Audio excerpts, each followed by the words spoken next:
Ladies and gentlemen, welcome back to another thrilling edition of the program. In today's episode of Knock Knock Clunk Clunk, we have this Ford Fiesta featuring this Mini Cooper.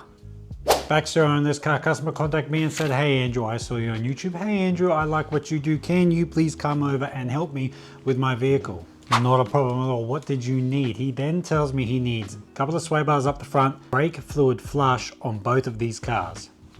Yes, finally.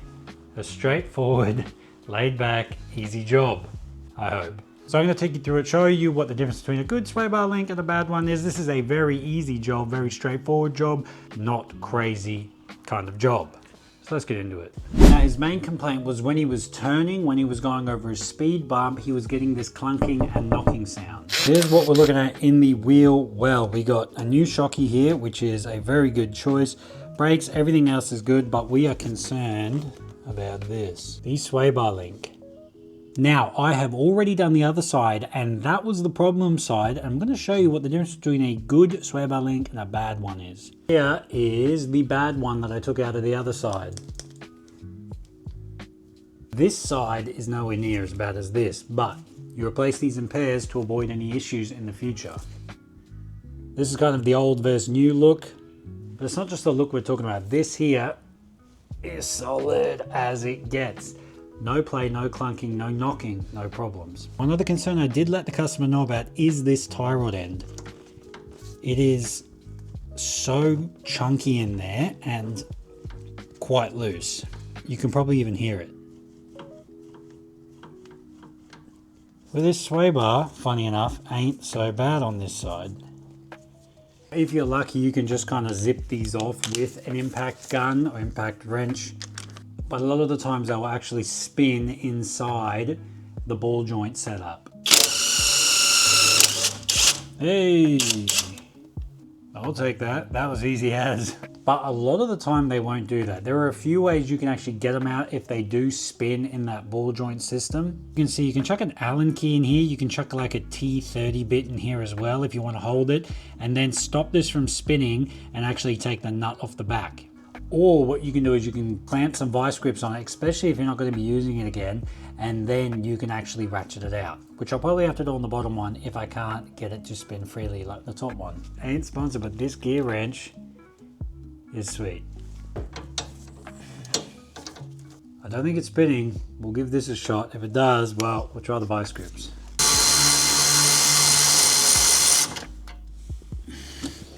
Look, I'm not even going to complain. That was sweet. That came off easy. The other side, though, didn't.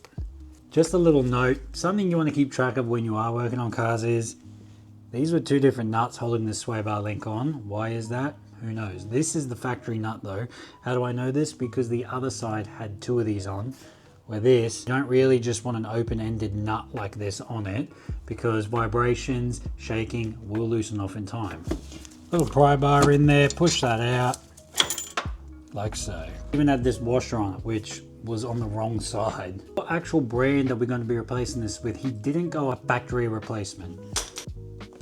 He went white line, and if you know anything about suspension, it's a very good product, a very good brand, and this quality is just much better. A couple of key notes. Number one, this is plastic. This is not actually metal. This is metal. Number two, you can actually see the spacing where the ball sits in the socket is quite small versus this setup.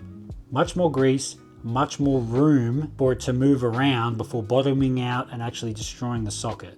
Also, this is what I'm talking about. They give you a nylon lock nut to prevent them coming loose, shaking off in time, something like this. Let's throw it back on. Same way we took it out, so we're going to put the bottom one in first. The new nylon lock nut on it. Make sure to put these the right way. From there, you're going to use this pry bar. You're just going to use this as a leverage point to push the sway bar down to line it back up the top hole on the actual strut. Now that bottom nut is loose, so just find any point in which you can simply lever it up. From there, it's in. Try to push it all the way in. The reason for that is you don't want to be pulling it in with the actual nut because then you risk spinning the actual ball joint in this socket. Now it's time to send this home. If this starts to spin, stop, put in the actual Allen key, the Torx bit, start doing it by hand with a ratchet. But these are pretty good.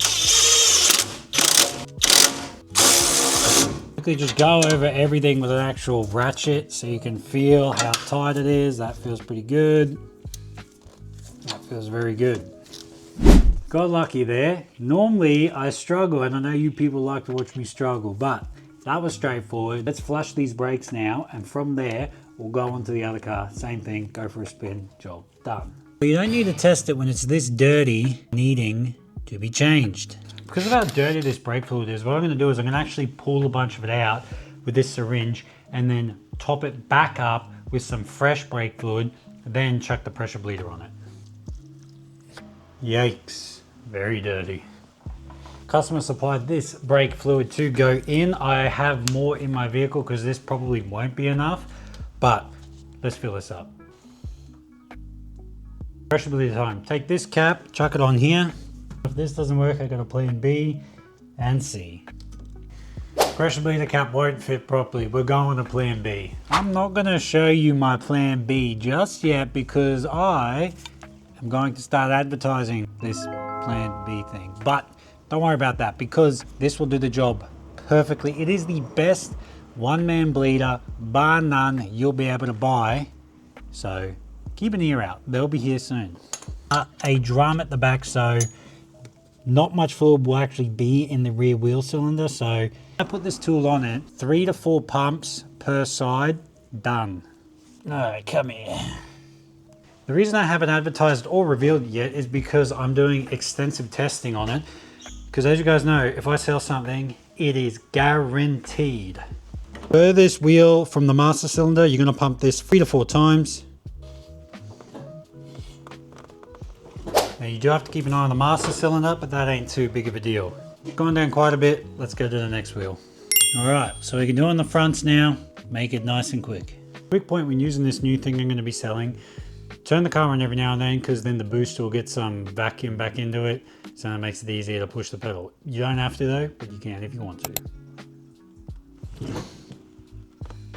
Everything is bled, everything is flushed. This is the difference. Nice and clean brake fluid. I've actually got the customer with me, luckily enough, because I actually prefer to do it this way because I haven't driven it. He's gonna drive it, just make sure everything feels sweet. Then I'll quickly bleed this Mini. Anyway, let's go for a spin. I've been hit a few times. By a few trees, few power poles. Oh wait, we are recording, all right. Just taking it for a quick spin with this customer. Again, I do have that Mini, don't worry about that because I just wanna make sure that everything's feeling sweet. Again, this isn't like bedding brakes in, this isn't any of that, it's just kind of the pedal feel. As long as he's happy with the pedal feel, which is what we're aiming for, that's sweet. Because it did feel good before, that's what he was saying. He's like, I don't know, but it's just black. Should I change it? Yeah, probably. How does she feel? Yeah, it feels good. Yeah, it feels straight away as soon as you get on the pedal, it feels great. Yeah. And that's the benefit about using that tool I was showing you, is that no air physically can go back up. So that's what we're trying to save, because any air in a hydraulic system is going to be extremely bad. Also, when I get back, obviously I'm going to check, make sure the fluid level is full. Well, this thing would be crazy good on fuel. Yeah, 6 litres per 100 or something? Oh no, it's 4.2 litres. Ah, That's what it says on the board at the moment. bloody ripper, man. That's better than a freaking hybrid. Yeah, so it's barely broken in, 326,000. Is that it? Far out. Time for its first oil change, eh? Yep. Alright, bloody ripper, I'm happy. But yeah, brakes feel great. Excellent. So what we'll do now is head back, quickly bang out this Mini, because I should be able to fit the pressure bleeder on it, and if I can, which I should be able to, I'm going to use the pressure bleeder because I'll use the correct cap, because I'm pretty sure I have it. This one, I just didn't have the cap in this kit. So let's bang it. We got the big block. We're working on the Mini Cooper. About as dirty as you're going to see it. So now that the system is pressurized, it is so easy, so straightforward. You just do the following. And you see all that disgusting fluid coming out? You just wait till that goes clear, and everything is sweet. I don't sell these pressure bleeder kits. I do get asked a fair bit about them. If you guys want, I can talk to my suppliers, work something out to try to get a setup that might work best for you. Or just comment and I can just tell you where I got this one from. But I kind of mixed and matched it, to be honest with you. Jumped online, grabbed the pressure pump from here, grabbed the caps from somewhere else. I've gone through a few different caps before I settle on this one, so good, much cleaner now. Onto the front, nothing special here, same thing.